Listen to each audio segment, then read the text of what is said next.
Next up on the Cosmic News Network, First Contact with Joshua Pert. Good morning, Earthlings. Good. How you doing today? Good. How you doing today? Welcome to First Contact Radio. Welcome to First Contact Radio. To talk about all these things I'm talking about is because in life, everything is energy. Every single thing that's out there. Yo, it's First Contact with Joshua Poet. He's the man on the mic, just in case you didn't know it. Covering news from all around the globe, from the weather and space to UFOs. He'll talk politics and make you open your eyes. Conspiracy theories and government lies. He'll dig it all up and try to find the proof. Cause it's time to demand the truth. It's time. First Contact Radio. We have time to demand the truth. It's time. First Contact Radio. We have arrived. It's time. First Contact Radio. It's time to demand First Contact Radio. We have arrived. First Contact Radio. Good morning, Earthlings. Welcome back from the weekend. How you doing? Did you have a good time? I hope so. Hope you had a chance to check out One Step Beyond Imagination over the weekend. That's the show I'm doing on Saturday nights. It's a live call-in show co-hosting with Colonel Steve Alexander. I'll make sure the link to the show is available so you can check it out. It's a 4-hour call-in show, and I'll be doing that on Saturday nights for the unforeseen future. All right, through the unforeseen future. How about that? Is that the right phrase? Something like that. All right, today is the 6th of October. So we are in the moon sign of Pisces, and the sun sign is in Libra. So we have another week, 2 weeks left before we switch into the next sun sign. So we know that Libra is an air sign, so our conscious mind is dealing with the idea of air, the words we speak, the actions we take, all of these things focused and centered around karma, balancing out who and what we're about, because the tarot card that represents Libra would be the card of justice. Therefore, it's all about this balance that we have in life, this karmic balance. And ultimately, people, I think there's a misunderstanding what karma is. Some think that karma is something that we only create that's about bad. And that's not true. Karma simply is just, how when we talk about the Kaballah has the series of steps, and there's the steps of understanding that everything we do has a cause and effect. And when we cause something, an effect is created. That's what karma is. So when we do something, we create an effect. And if we're aware of what we're doing, we're aware of the effect that we're going to create. So if we know that our words and our actions have an effect or cause an effect to be made, then we can take care of the words we speak to make sure that we say words and do things that help us and avoid saying things and doing things that hurt us. And that's the whole idea. And if we pay more attention to that, then we can create the kind of karma we want as opposed to the karma we don't want. And it's pretty much that simple. You do good, good things happen. You do bad, you set up an opportunity where bad things can happen. So let's do good and we get more good. So that's what's going on with the card of justice. Now Pisces, we're going to look at that a little further in a moment. Pisces is a water sign. Water deals with emotions. Water can be still, and if it's still, it can be calm and relaxing, or it can get stagnant if it's too still. It can't stay still too long. You need to have some flow, like a river that moves. And as things flow, everything's good. Now Pisces has one challenge. Pisces are the fish that swim in opposite directions. So you have these emotions that are pushing the buttons, and when the emotions come in, and if they push the buttons and they push you one way, and then all of a sudden you feel the emotions and you push another way, and then you go another way again, you don't really go anywhere. You end up swimming in the same spot because you're just swimming back and forth in one area, all pushed along by every emotion that you feel. So the Pisces really needs to kind of focus in, and that's the challenge of the Piscean energy, to focus in so we're not caught up in that current of going back and forth. Also, the idea of water. You notice how when you're on land and you look down in water, things don't look quite right. The perspective's off a little bit. Or if you're underwater and you're looking, things aren't so clear. So it gives the idea of an illusionary nature. So with Pisces and being a water sign, we have this illusionary nature that's going on that we just need to take time to look at a little bit further. Okay, so that's what Pisces is. Not to mention, we've also begun a Mercury retrograde. I'm going to talk about that a little bit.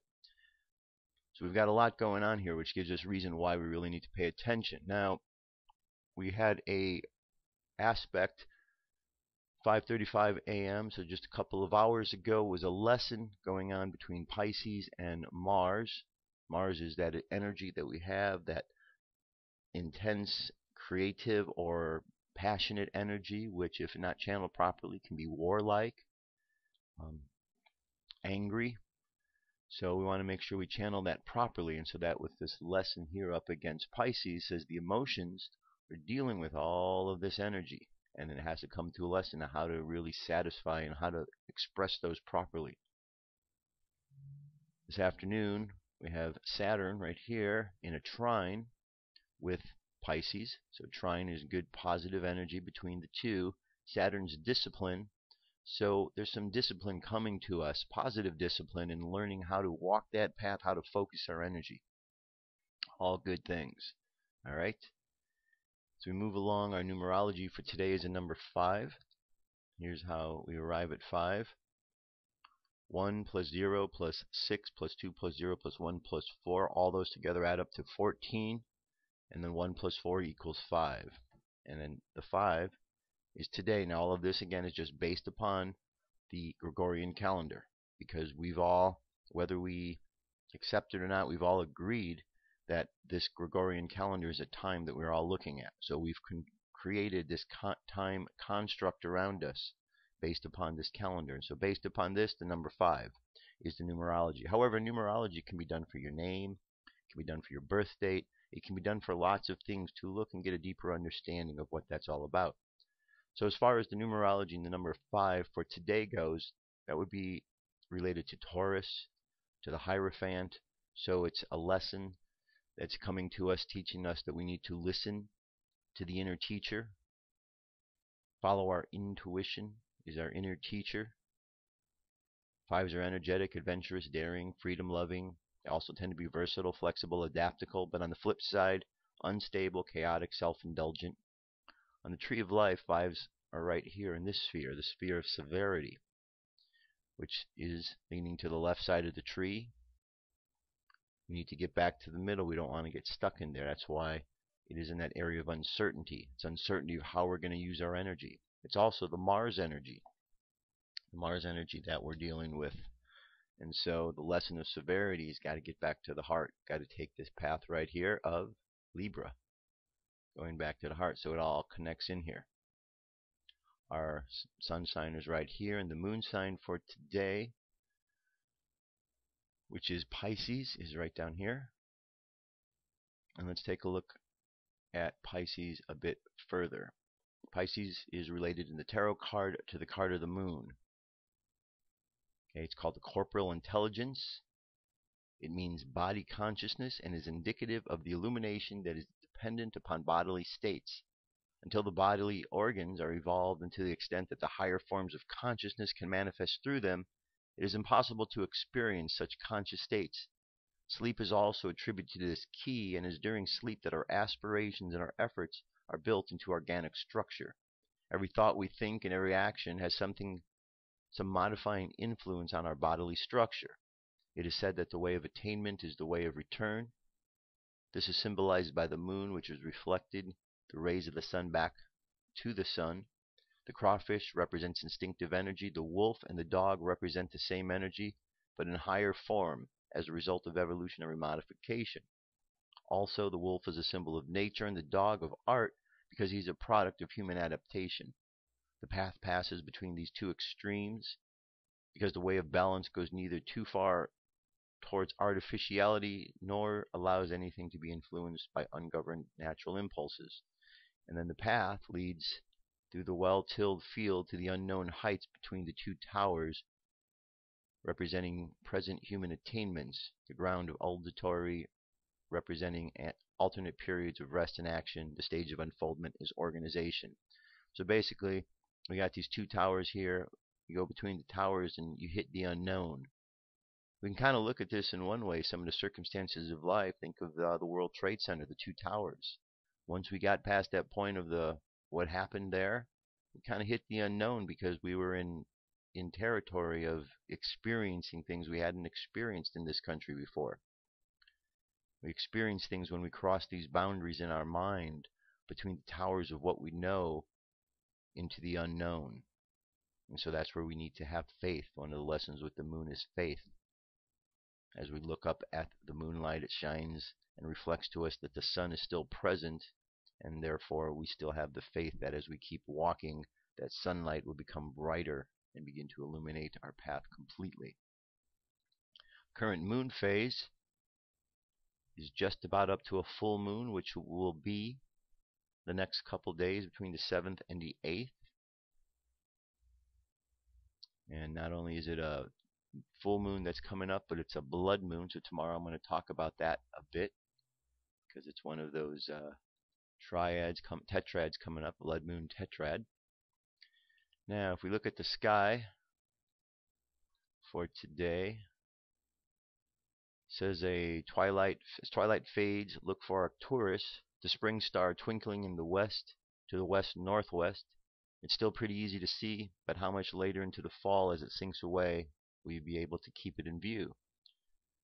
Got a couple other to look at here. This is a site called Earth Sky Tonight is the page, and if you go and it shows you on that day what is going on. So for the October 6th, here's what we look at when we look at the sky.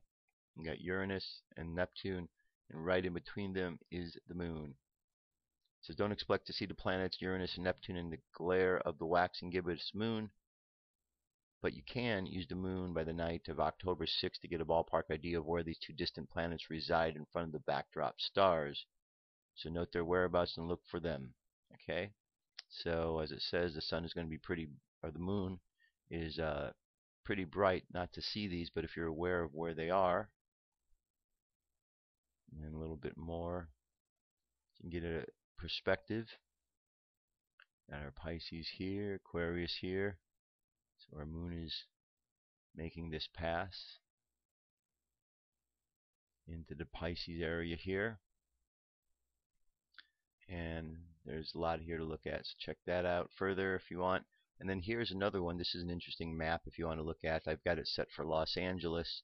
You can set it to look over the city where you live, so when you're looking up at the sky, what you're seeing at night. Alright, so that's thought it'd be something cool for you to explore. And just type in what city you're in and help you to understand what the sky is going on. Now, I said it was a Mercury retrograde, so I brought up a site here that really gets into explaining this pretty good. It says Mercury goes retrograde October 4th, which was Friday, and the traditional advice is don't travel, don't sign contracts, don't marry, don't touch electrics. But the whole Mercury retrograde cycle actually lasts 8 weeks and happens 3 times, sometimes even 4 times a year. That's a long time to hide under the divot and really waste a lot of truly magical time. Mercury generally zips between the two worlds, or rather the two hemispheres of our brain, so during the retrograde period it feels like Mercury has gone deep into the underworld. In this realm, closer to spirit, we become more right brain oriented. It's dark, so other senses are heightened. We will feel extra sensitive here, psychic even. Everything will seem hyper real. You will notice things you have overlooked before. This will prompt you to reevaluate, renovate, reform, and reinvent. It's true you might have to redo things because Mercury will hit the same degree 3 times, but what this transit won't let you do is go into autopilot. It says there are danger spots, though, when Mercury is stationing retrograde, that we are at its wobbly stage where we are likely to slip up, make mistakes, and misread others' communication. But once we are over this threshold into the underworld, we can safely go about our business, knowing we are in another realm. The same goes for when Mercury is stationing direct. Just make sure that you give yourself and your brain a few days to adjust back to solar thinking. The house in your natal chart that Mercury retrograde is in will be your underworld zone. There you will question everything. It will make you jittery about signing contracts because you will be constantly thinking, is this really what I want? Before the retrograde is a good time to finish off those solar left brain projects and gather information and bring you into the cave at its retrograde point. Then you can slow things down, let yourself be taken into other dimensions, try on different filters, experiment, shine a light on your demons, then recharge and reboot. Alright, so we have a bit more here, and basically what it's showing, the idea is, we look at it here, okay, Mercury stations retrograde on the 4th. So it's just crossing this boundary. So when it does cross this boundary, this is a time just to be aware that things aren't real stable at this boundary crossing.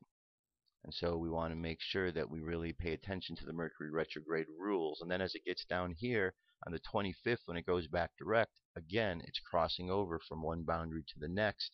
So we need just to give ourselves a little time to readjust to that.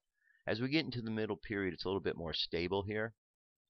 And as it is stable between the 13th and through the 20th, we can kind of rest a little bit and not have to worry so much about everything we're doing with the Mercury retrograde rules, because we're kind of not in that real wobbly phase. But again, we want to pay attention. In Mercury retrograde, Mercury is the mind, the mental activities. Retrograde, retro, means going back, and grade, so you go back a grade. What Mercury retrograde is saying is the mind wants to go back and review what you have done up to this point in time. Because through that review, you will find out where you want to go. There's no need to rush, because the universe is saying everything right now is sort of in a holding pattern, while the mind goes back and reconsiders what it's been going through to make sure everything is right. And then once it is, now we're going to move forward. So it's nice to have this time, 3 times a year, to review our work. We do that in life. We go back and we review work from time to time so we understand the value of it. Same thing here. We're just reviewing our life so that we can move forward, and we're using nature and natural time to help us to understand that. Now in the Mayan Oracle, today's a 3-tone day. We're at the wave spell of the storm. So the storm is our theme. We're on the 3rd day of it, and the storm is all about a gathering of energy. And this energy can be gathered together. It can go out into the world and be expressed in a very positive way. It can be expressed in a negative way. Whichever way it is, in both cases, it's supercharged energy that's going out. And so the intention behind it and when it's released is really the important part. And so that's what we're learning to understand. Today is the activation of the birth of how we use this energy. It's also the tone of service, the 3rd tone. And so we're learning how to take this energy and use it in a more constructive manner, to realize what we have at our hands and not just be so, overwhelmed that we can't deal with it. We want to, it's like learning to gain more power. And when you do, how you handle that. We can be overwhelmed, or we can make it useful. Now over at Space Weather, our solar wind is 396.7 kilometers per second.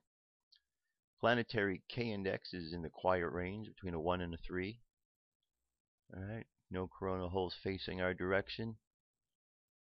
Got this one down here. We got one up here. It says around the 7th and the 8th we've got wind coming to us from somewhere. I'm guessing it would have to be from there, because there's one down here isn't facing us. And M-class flare, 5%, X-class 1, geomagnetic storm activity is pretty low as well. And the higher latitudes got 25% chance you might have something. Alright, then on the Jewish calendar, today is 12 Tishri. We could see that we've gone over Yom Kippur, so I hope that your experience, if you took time out for it, was a good one. The Day of Atonement. So now here we are, 12 Tishri. Let's take a look at what our daily thought is here. Duets. On the other side of ecstasy lies a painful emptiness. On the other side of bitterness lies joy. Where one goes, the other must follow. In the ecstasy of understanding lies the gnawing pain of the new frontier of ignorance. In the agony of learning lies the ecstasy of love. In the ecstasy of prayer lies the agony of smallness and the distance before the infinite light. There is no sweet song that is not equally bitter, save that which is shallow and meaningless. He formed his world from delight, and so must share in its bitterness until the time when darkness will shine. Alright, there you go. So that gets us started for today. I'm going to jump away. I'll be back momentarily with UFO news. Actually, let's just get to it right now. Here we go.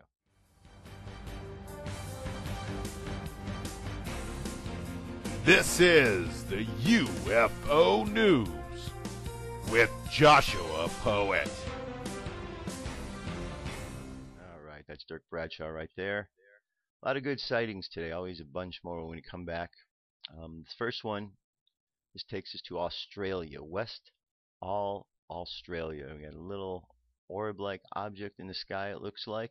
This UFO orb was caught this week, and it appears to be outside meeting of a UFO research group. It appears that they were attempting to mentally call forth the UFO orb, which worked. These cloud orbs are linked to the public using some kind of telepathy technology.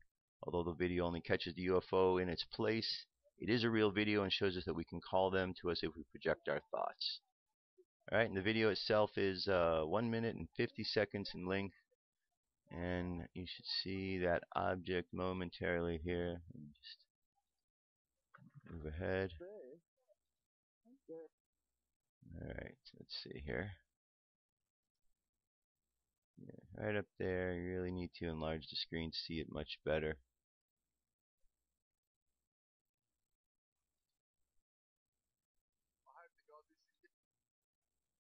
Alright, the link is available so you can check it out, and when you enlarge it, you'll definitely see it better. Alright, here we have another UFO that was seen during a broadcast. So we had the one last week, which was over the protest in Hong Kong. And here we have a broadcast behind a live news. A little green dot right there of some sort. See, it can change color. This was in Montreal, Canada. During a weather forecast on October 2nd, a green UFO shot past the news announcer. It was at 10:37 p.m. Montreal, Canada. The news anchor was oblivious to the UFO, but it was noticed by the cameraman and later posted to the news site. Also noticed the slow movement of the UFO. A meteor would be moving 10 times the speed and would have a tail, yet this one moves slowly and appears to be perfectly round. Okay? This is just backing it up. It's not flying backwards. Alright, so very interesting. It's very interesting when these things are caught on camera. It's like they want to be seen more and more. Alright, here we have a compilation of reports. Report UFO sighting 173 from the latest UFO sightings. We have a sighting in Brazil on October 4th. Video footage of an OVNI UFO shining lights at southeastern Brazilian shore last Saturday, October 4th. These objects were noticed as the sun went down and its lights became strong. On the same day in Bogota, Colombia, said we had Alejandro, webmaster of El Rincon Paranormal, filmed the UFO over Bogota. Wanted to share it with the people. He was in his house around 2 a.m. when suddenly a strange luminescent dots appeared in the sky. I know a little about astronomy and physics, and even the event seemed curious to me, so I took out my camera and recorded it all. Got a link to this here. Colorado Springs. Recorded what appears to be a Google Loons. However, the Air Force was curious and sent some F-16s to investigate. Interesting for some harmless balloons. Pembroke, Rhode Island, and University Drive, Pembroke Pines, Florida. Or Pembroke Road, excuse me, not Rhode Island. Every morning I wake up at 6:30 and walk out, smoke a cigarette. When I look up in the sky, the same bright light is in the same spot. It flashes and does not move. This morning, it looks small. Light shot down from it. I've never seen anything like that before. On the second, we have up in North Battle Mountain, Nevada. A daytime UFO moved from right to left. On the 30th, Western Siberia. An object in the sky went to the window to get some fresh air. And we got a link here. And okay. And continues on. Monrovia, England. Let's jump to the next page. UFOs in New Mexico. Well, it's not the first time we've heard about them.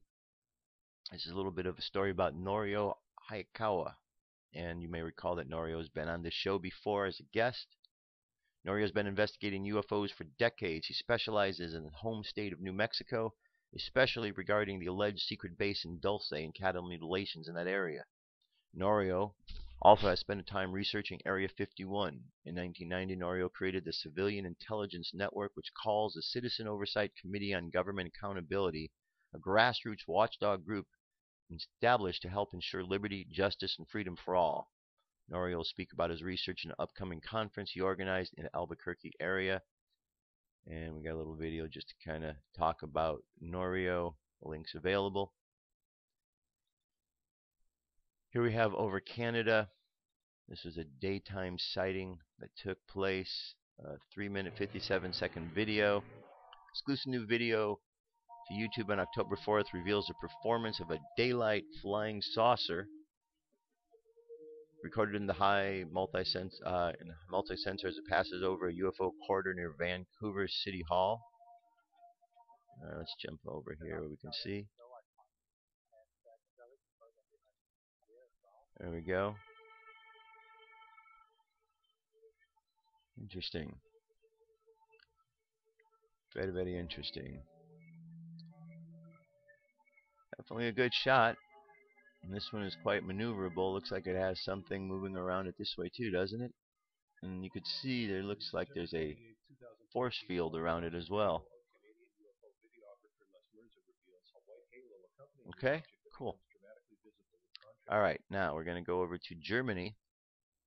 And we have a couple things in Germany here, a couple of sightings. UFO makes a guest appearance in this time-lapse video featuring sunset over Germany. Here we have a 52-second video, time-lapse photography. And as we go through, we shall see. There is our object right here. Alright. I don't think they expected that, but you never know what you're going to get when you turn your camera on and point it towards the sky. Here we have just a couple more videos of the same thing. Breckenridge, Colorado, October 3rd. New interesting footage of multiple UFOs recorded in the daytime sky. October 3rd. Hundreds of people in Breckenridge, Colorado reported seeing strange white orbs of light hovering in the sky. They hovered in the same general area for 3 hours, at times moving into triangular formation. These exact same orb triangle UFOs are all over the world. Alright, 2 minutes and 32 seconds for this particular video. Alright, let's see, here we go. Very interesting. And from there, one more. Shag Harbour. Just past the anniversary date of that event. There's a map where it is. Otherwise, a small fishing village in Nova Scotia, Shag Harbour would be a place without any significance apart from the rural populace that exists. If not for the UFO sighting that happened in 1967, although it is common among the fishing community to spread about the sightings of extraordinary creatures, the UFO sighting that happened October 4th, 1967 is probably the best documented sighting in the past few decades. On the night of October 4th, exactly 67 years ago, villagers spotted strange orange-colored lights in the sky, roughly 4 in number. These lights were prominent enough to be spotted, and suddenly it took a plunge towards the ocean. It came down rapidly towards the ocean, then stayed afloat on the shore about half a mile from the land. There were many witnesses of this incident who at the first instant thought of it to be an airplane crash. With the weird happening, the onlookers immediately contacted the Royal Canadian Mounted Police, who were located in the Barrington Passage. The Constable of Police, RCMP Constable Ron Pound, was on the highway number 3 when he himself had a sighting of the lights and agreed to the others' account that there were 4 lights in total. As per Ron, the craft was about 60 feet in length and the lights on it arranged in a sequential manner.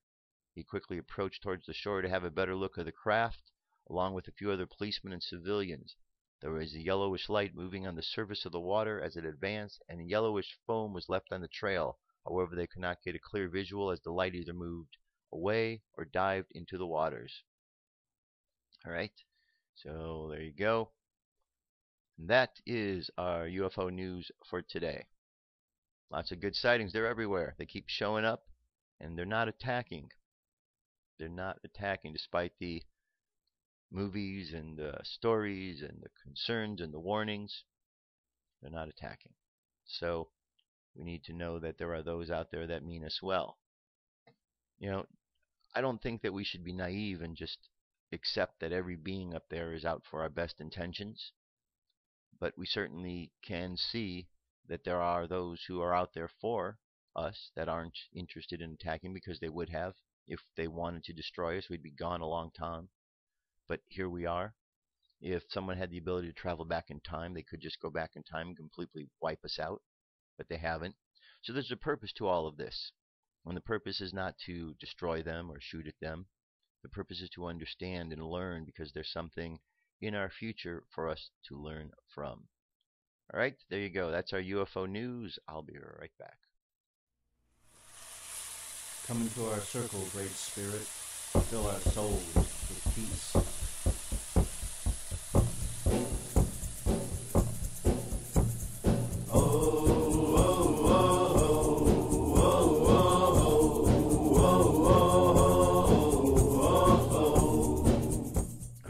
Continue on.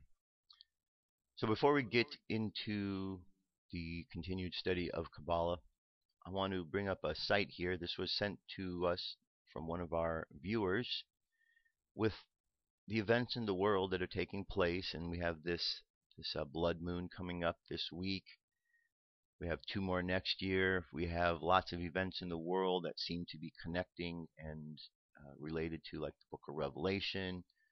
We see events that suggest to us that we are in the midst of the tribulation, in the time of prophecy. So as such, the more that we know about it, better. And so this is a site. It's called thewarningsecondcoming.com. Prophetic messages for the second coming of Christ. And there's a lot of really good information here at this site. I just want to introduce it to you today, and we'll delve into it more perhaps later in the week as we get to some of the events. But you can see it deals with a lot of subjects, a lot of different things. It has the daily messages that come through from Spirit, from God.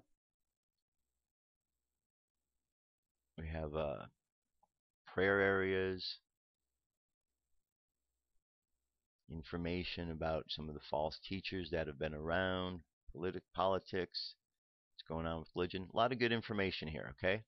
A lot of good information that we should be aware of. It says prophetic messages: a new bitter world war will be declared. Wars involving Iran, Israel, Egypt, Syria. Powerful earthquakes. New form of the cross. The time of the comet to appear. 2 suns. So anyway, I wanted to bring this up to you. We'll look into this more later this week, but the link's available, so you can check this out, and then you'll be a little bit more familiar with it when we get to it. Probably on Wednesday we'll do that, when the blood moon is going on. We'll use that as a day to look at it further, okay? So today, back to the tree of life, Kabbalah. Here's our tree right here. We have the area, the black area, which is outside. It represents the no thing, or the Ein Sof, or the Ein Sof Or. Out of that nothingness comes light, and then that light projects itself to the very first Sephira, the crown. As it projects itself into this, it manifests in 4 ways: fire, water, and air, and earth, 4 different worlds. Each of these worlds express themselves through these 10 Sephira, these 10 lessons. So it comes in as the crown and then moves through like a lightning bolt down this way here, just following the numbers. Each one of these is a particular lesson and the paths we take between these lessons. And when we learn these lessons in the classrooms and we follow the path we always want to understand is related to both of these lessons on either end. And so you put them all together, these 3 pieces of the puzzle, to see what they're all about. The whole idea is learning to walk down the middle pillar, or if when we find ourselves outside on one of the outside pillars, how to get back to the middle pillar. That's the whole trick with the tree of life. We have a pillar of equilibrium in the middle, pillar of mercy, pillar of severity. And when we put them all together and we walk down the middle pillar, everything is nice, good, and balanced. So we have the pattern on the Trestleboard. Let's go over this here again. because this is very important. Truths about the self. So we start off with the 0, which is in the black area here, represents everything else outside of the tree. All the power that ever was or will be is here now. We get to the crown, number 1. I am a center of expression for the primal will to good, which eternally creates and sustains the universe. 2. Through me, its unfailing wisdom takes form in thought and word. 3. Sphere of understanding. Filled with understanding of its perfect law, I am guided moment by moment along the path of liberation. 4. Sphere of mercy. From the exhaustless riches of its limitless substance, I draw all things needful, both spiritual and material. Severity. Number 5. I recognize the manifestation of the undeviating justice in all the circumstances of my life. 6. Right in the middle. Beauty. In all things great and small, I see the beauty of the divine expression. 7. Victory. Living from that will, supported by its unfailing wisdom and understanding, mine is the victorious life. 8. Splendor. I look forward with confidence to the perfect realization of the eternal splendor of the limitless light. 9. Foundation in thought and word and deed. I rest my life from day to day upon the sure foundation of eternal being. And 10. The kingdom of spirit is embodied in my flesh. Okay, by now you should have an understanding more of this tree just through these 10 points, these 11 points. And if you're going over them, and you go over them again and again and again, eventually it will stick. And as you look at the tree, it'll really start to make a lot of more sense to you. All right? I know sometimes it seems like the information should be much more difficult, but when you really boil it down, it's 11 points that really kind of summarize everything in this tree. And that makes it pretty easy. So it helps you to get to where you need to be. Now, one thing about this tree of life here and all of this study, these are symbols. Okay, these are symbols that represent energies. That's all that they are. Ultimately, we want to get to a point where we're not necessarily having to use these symbols in order to get to where we need to go. It's a starting point. It helps us get there, because once you look at this tree enough, once you understand all these points enough, you'll have it right up there. You'll be able just to move through life on a daily basis, and you'll have this image firmly planted in your mind so that you can understand.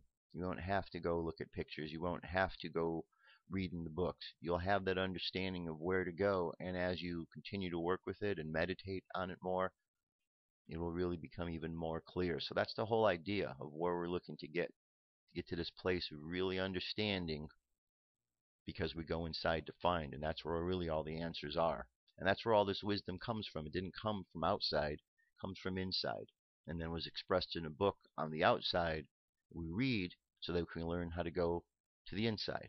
So it's all kind of a strange way of going about, strange dichotomy, but that's what's going on. Now let's jump over to the Mystical Kaballah, the book. Today we're at chapter 15. And now we're at the part where we're going to get into deciphering each one of these sephira a bit more. And remember, each one of these has 4 worlds: a world of fire, world of water, world of air, world of earth.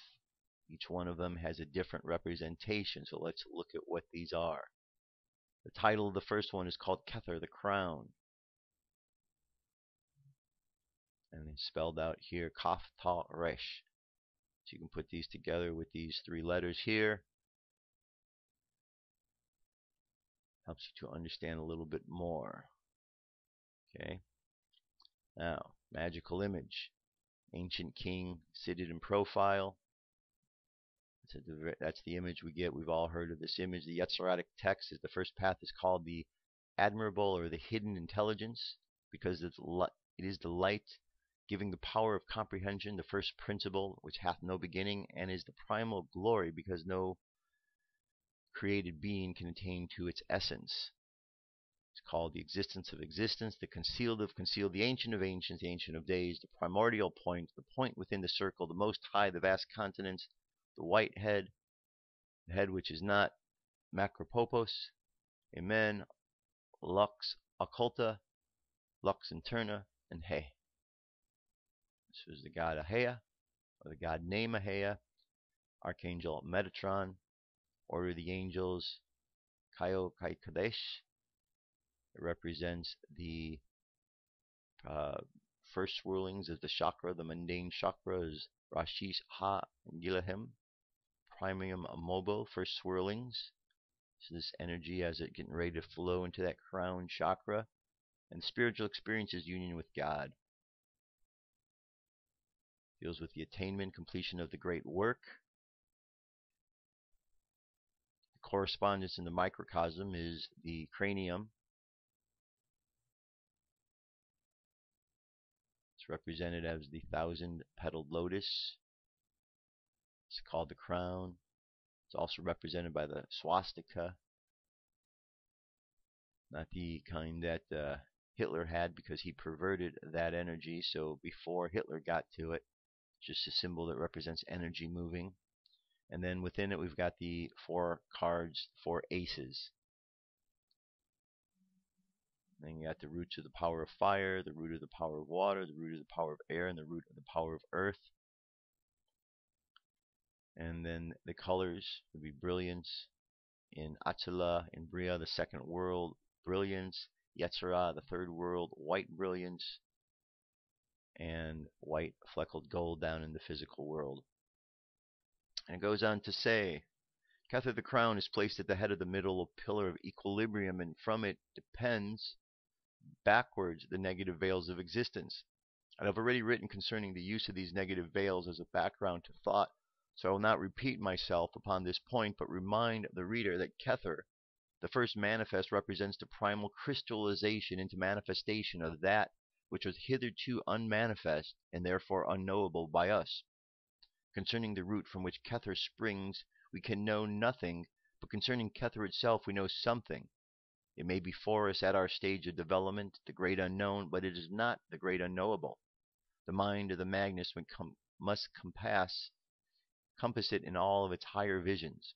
In my own experience with the operation known as rising of the planes, which consists in carrying consciousness upon the middle pillar, by means of the concentration of the successive symbols of the path, Kether, on one occasion when touched, its fringe appears to be blinding white light in which all thought went completely blank.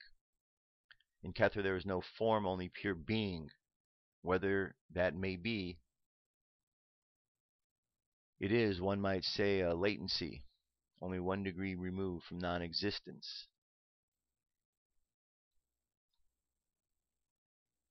Such concepts must necessarily be vague, and I'm ill-equipped to give them at such definiteness as they might possess, but I'm quite satisfied that we should recognize grades of becoming, and that the crude differentiation of being and non-being does not represent the facts. With manifested existence, there come into being the pairs of opposites, but Kether, there is no division into the pairs of opposites, which must wait for the manifestation till Chokmah and Bina are emanated. Okay, so what it's saying is that this is Chokmah and Bina. So we have Kether the crown, it's single right here, right? All the energy that comes through is single, there's no duality. It passes into the crown. Let's imagine this is our crown chakra as well. We receive this image, this white light of illumination. And once it gets in here, and now it's manifesting down into the physical world, now it's going to split. And it splits, and we have the Fool, which is the superconscious energy charging down to learn things, into the place of wisdom. And we have the Magician, which is focusing in order to understand.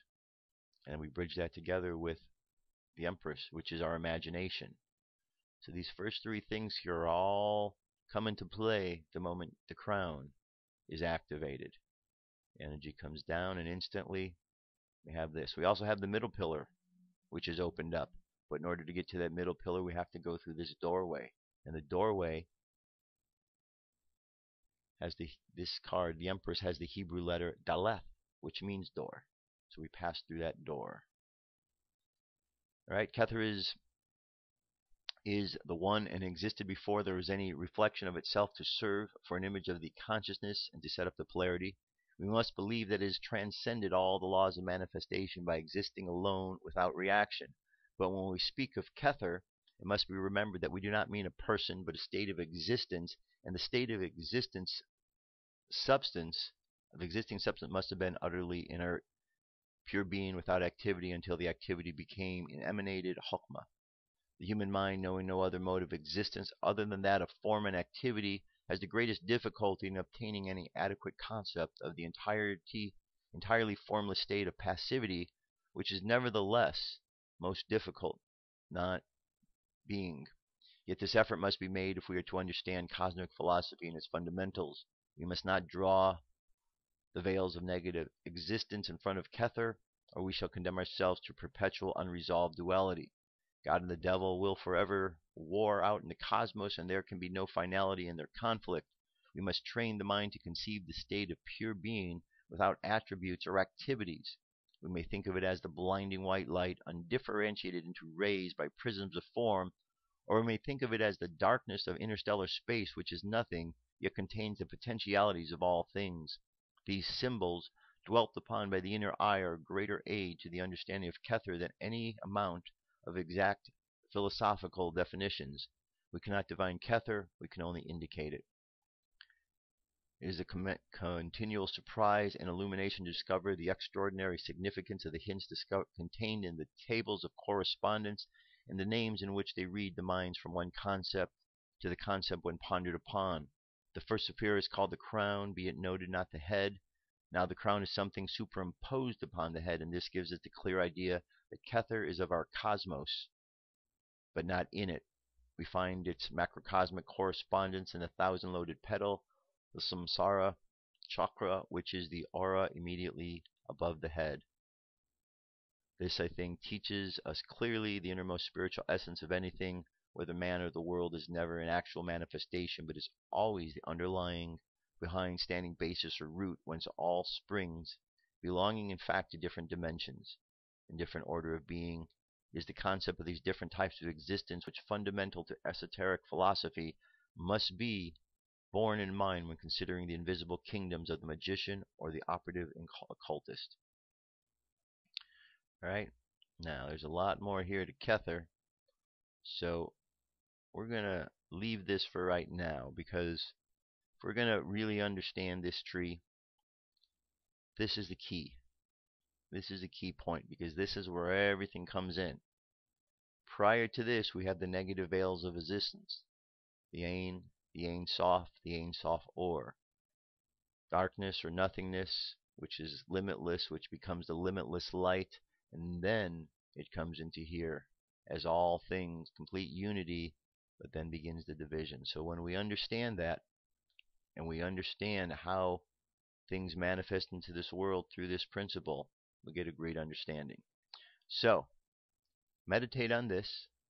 You can see there's a lot more here to explaining about Kether, because there's the world of Kether in each of the four worlds, and so it's really important to get to it. Alright, so I think next time we're going to continue on a little bit more with Kether, but for right now we're going to stop there, because that's plenty of food for thought. Read through the pattern of the Trestleboards, meditate on what we went over, and if you have the PDF, which is available here, you can go ahead and just continue to read through and read a little bit more about how it is affected in all the other worlds. And next week we shall continue on with our discussion of Kether. Alright, let's move on from there to an article from In5D, The Secret to Becoming Psychic. Kristen Cowart. Throughout my life's journey, I've often searched for the way to be more psychic, more in touch with the powers that lay within all of us. I figure if one person can do something extraordinary, it is within our grasp. The biggest starting point superpower that anyone can develop is the ability to be hyper-aware. Whether you are wanting to be a ninja, secret agent, or superhero, you need to learn the calm presence of being completely in the moment. Absorbing and surrounding in a single glance can not only keep you safe, but can show you little details about the situation and the people around you that would otherwise you'd be blind to. When I started this practice, I found myself reading the subtleties in the body language of people around me with such precision that I started feeling like a member of the show Lie to Me. No longer could people hide their true emotions from me. The new ability was not only visual, but actually applied to all of my senses. I could finally hear what people meant to say instead of what they were actually saying. This made it almost impossible for people to lie to me or to trick me. It was also very useful in helping other people to be more honest with themselves and to work through their problems. Imagine walking into a room, seeing in a split second what everyone is feeling, and to be so aware of the situation that you can predict what they were talking about before anyone even opened their mouth. Then you could jump confidently into any conversation without skipping a beat if you had been there the whole time. Imagine how impressed they would be with you when you not only jumped into conversation but were able to speak with confidence about what each person was feeling and to help them resolve unspoken conflicts, all because the split-second observation. How do you learn this ability? Well, 1, stop worrying. You can become psychic when you're How can you be psychic when you are full of fear and worry? Worry causes us to think about past or future and doesn't allow us to observe what is happening right in front of our faces. We cannot allow fear or worry to trap or blind us. Most people are so busy, stressed, and distracted that it is as if they are walking around blindfolded. 2nd, slow down your mind and stop thinking. I know what you're thinking. The secret to stopping the worry and becoming psychic is stop thinking. Well, that has never been the answer to anything in life before. Perhaps that's why it is so powerful. No one would think to stop thinking. Focus on the present moment. Being fully present with all of your senses is the most powerful way to observe truth. Reading people and situations correctly will become second nature as you learn to focus on what is happening right now. And here we go. What do I need to become psychic? Next time you're waiting in line or standing in a boring class meeting, practice slowing your thoughts down. Focus on one object or person so much that they become the only thing that exists. Once you do this a couple of times, it will be much easier to slow down or turn off your thoughts. 2, after you begin to observing the truth, look around the room and go through the 5 main senses. What do you see? What do you hear, smell, feel, and taste? Until we fine-tune these senses, we will not easily be able to move to the higher senses. 3, once you are free from distractions and focused on the present moment, you will hear what people are really saying, begin to sense when they are bluffing, when they are scared, when they are honest, and when they are not. You will see it clear as day in their body language, hear it in their voice inflections, and practically smell it in their nervousness. When you have that ability fine-tuned, the world around you will no longer be able to manipulate you. You will then be able to empower others around you to be honest with themselves and to become the very best that they can be. Try this out a few times today and let us know in the comments about your experiences with this powerful technique. All right? So very good, very good. And in terms of the Mercury retrograde, when we talked about that, remember it said going into that realm where we have an opportunity to connect into the psychic aspect of who we are. Well, here's an article, ties right into that. And it's something we can all do. Nobody is immune from this. We all have the ability. But as you can see, it requires practice. It requires taking time to slow your thoughts, taking time to focus in the now. And in the world we live in these days, that's not always an easy thing to do because there's so much that has us focused on the past and focused on the future when the present moment right here, right now is where we're at. And sometimes we're so busy in these other places that we're not here. When we bring ourselves to this moment, when we clear the mind, when we get rid of those distractions, when we sit in this moment, we experience things in a whole different way. And that's what this is really all about, to experience things in the different way that is going to benefit us. And hey, give it a shot. What do you got to lose? Only your mind. Only your mind. And that's not such a bad thing. I know people think losing your mind is a bad thing, but not if you really consider what it's all about. All right, our message for today comes to us from Hilarion. Hilarion. October 5th through the 12th, 2014, by Marlene Swetleshoff. Hilarion. Beloved ones. Love abounds and permeates everything. Tune into this warm and gentle but powerful energy and drink your fill each day. Experiment with different tools and techniques that will help you to do this. An easy way for most people to do this is to imagine a time or situation in the past where you experienced this feeling that brought a smile, joy, and warmth to your heart, and then try to bring that feeling into your heart in the present moment. By this practice you are drawing down the love of the infinite and bringing it into your own auric field. It is important to keep bringing in these higher energies on a daily basis in order to bring in the new human template and anchor it firmly on earth within your own bodies, which then expands your own light, which in turn expands the light of those around you. As the living conduits for the cosmic energies, you perform an invaluable service for the highest good for all when you do this. As ambassadors of the divine, it is incumbent upon each of you to walk your talk, to be that which you proclaim and intend in every thought, word, and deed, to serve as living examples of the divine human here on earth, right here and right now. Perfection immediately is not an expectation, rather, the sincere intent and desire to be that which you in truth are, a radiant and powerful being of light and a mighty force for good.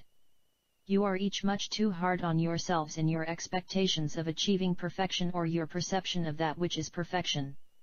We say that each of you must take time out to just be and to enjoy the many precious moments of exquisite beauty and wonder that surround you within the elemental kingdom, the nature kingdom and the animal kingdom. These are the jewels that create an extraordinary life experience. It is the little things in life and your notice and observation of these that can help you to expand your own sense of self and the part that you play in the greater picture. As each of you rides the waves of love that are currently inundating the planet, you help to magnify and expand this by first experiencing it within yourselves. In order to know your own divinity, you must have direct experience of it through the natural mirrors you have been provided, and the world around you is filled and overflowing with the magnificence and divinity of all life, which has been showing you your own magnificence. All that you have experienced in your life to this point has been enrichment and empowerment to give you the experiences that your soul needed, to enable you to open yourselves up to greater mastery in many different facets of your lives. You might say that each of you have become well-rounded souls, able to understand others with love, empathy, and compassion in a way that gives what is needed without depleting your own energies. As you tune into these current waves, you will find yourselves surpassing the former perceptions of limitations, and life will be experienced in a more joyful and harmonious way. Humanity in vast numbers is now awakening. The hearts of all people throughout the world are opening in a great desire to live in a world that is safe, where souls can experience the wonders around them in peace, harmony, and prosperity. Humanity as a whole is so very tired of the old paradigm of fear, war, and strife, and they want to move forward. This heartfelt desire within each person is creating a vibration of oneness with all living things upon your planet. This is becoming more and more evident if you but look and observe. The animal and bird kingdom has been emulating this new way of being for quite some time. The law of the jungle has changed to the law of love and oneness. Each of you are deserving of all the good in the world. Open yourselves to receive from the universe that which you have sent out in this and other lifetimes. It is time to become filled with this love and this light that now permeates the atmosphere. Become like a sponge, soaking up the goodness. Shine, shine your goodness. It is now safe for you to do so. Release the shields around your heart space, take a deep breath and allow the expansion of your divine authentic self to begin. Until next week. I am Hyla Ryan. Alright, another good message from Hyla Ryan. Again, all good reminders. Pretty much they say the same thing, don't they?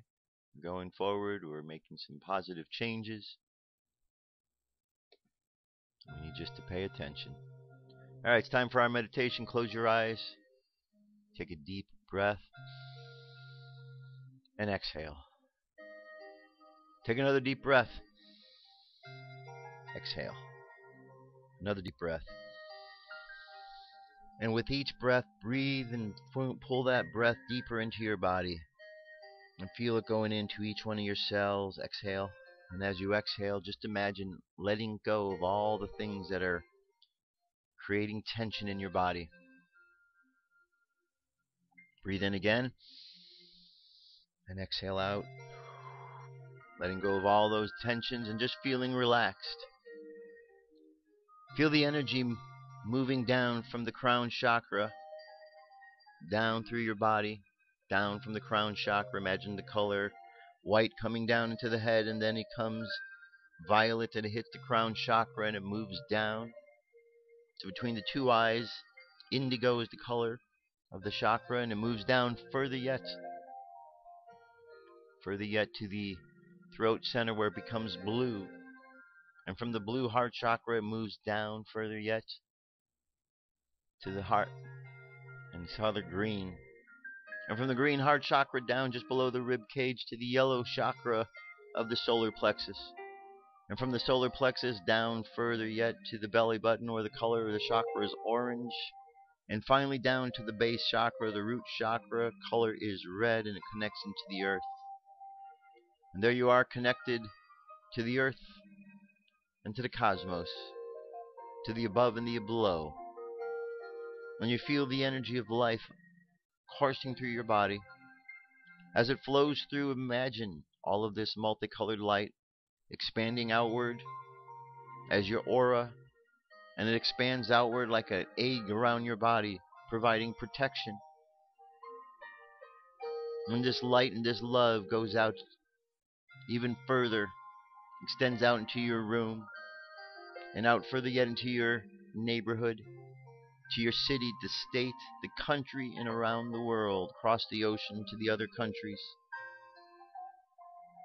And as you express this energy from yourself, this light and love,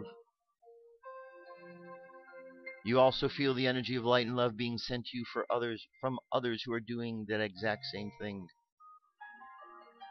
And as we continuously send this light and love into the world, we can see the world becoming different. We still our minds to tap into that psychic aspect of who we are, and we understand the changes that are taking place, are truly taking place.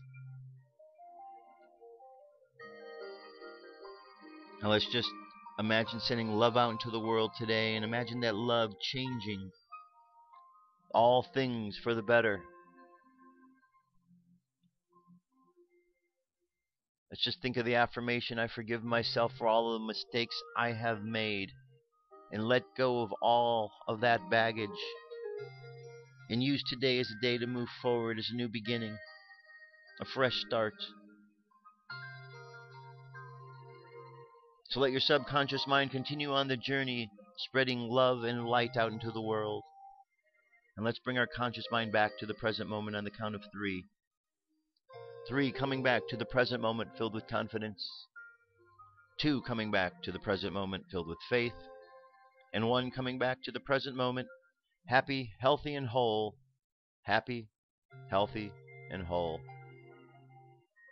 Take another deep breath. Exhale. And open your eyes.